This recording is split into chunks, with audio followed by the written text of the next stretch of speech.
మరి చావా మూవీని తెలుగులో బ్యాన్ చేయాలని చెప్తున్నారు. ఎందుకంటే ముస్లిమ్స్ ని బ్యాడ్ గా పోర్ట్రేట్ చేస్తున్నారు, జరిగిన కథ వేరు, వీళ్ళు చూపించేది ఒకటి అని చెప్తున్నారు. సో మీ అభిప్రాయం? బేసిక్ గా అది హిస్టరీ ఎలా ఉందో అలా చూపిస్తారు. అండ్ అందులో హిందూయిజం కి కూడా సపోర్టివ్ గా ఏం తీయలేదు, జస్ట్ ఉన్నది తీసారు అంతే. సో నేనేం అనుకోవట్లేదు బ్యాన్ చేయాలని. ఇట్స్ గుడ్ మూవీ, చూడాలందరూ అనుకుంటున్నారు. మూవీ కూడా చూసానండి, హిందీలో చూసా. తెలుగులో ట్రైలర్ చూసా. అంటే వాయిస్ సెట్ అయిందా?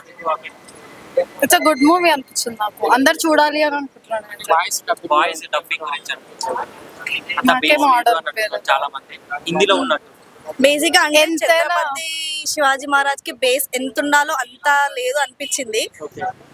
కొంచెం ఇంకొంచెం బేస్ ఉండి ఒక పవర్ ఉండి ఉన్న డైలాగ్స్ చెప్తే తెలుగు కొంచెం మనకి ఎట్లుంటది, బరాబర్ మన తెలంగాణ మాట్లాడినప్పుడు ఆ బేస్ ఎట్లుంటది మనకు వస్తుంది, మనం ఆ స్లాంగ్ వస్తుంది. సో తెలుగులో అందరూ చూడాలి అన్నప్పుడు ఆ బేస్ ఆ వాయిస్ ఉంటే పక్క అందరు ఆడ పరదాలు వేసుకొని తిప్పి వాళ్ళు చేపలు వేసుకొని కూర్చొని చూస్తారు అందరూ.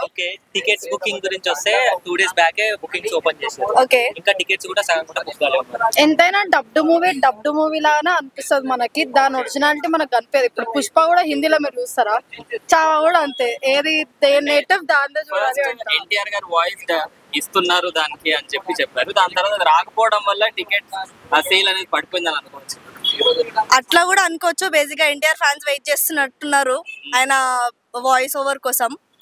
సో రాకపోవడం వల్ల కూడా ఉండొచ్చు, ఇంపాక్ట్ ఉంటది కదా కొంచెం. వాళ్ళ ఫ్యాన్స్ వీళ్ళ ఫ్యాన్స్ అందరు కలిపి ఉంటారు కాబట్టి అర్జున్ దాస్ వాయిస్ అయితే ఇంకా కొంచెం ఎఫెక్ట్ బాగుంటది అని అనుకుంటున్నా నేనైతే.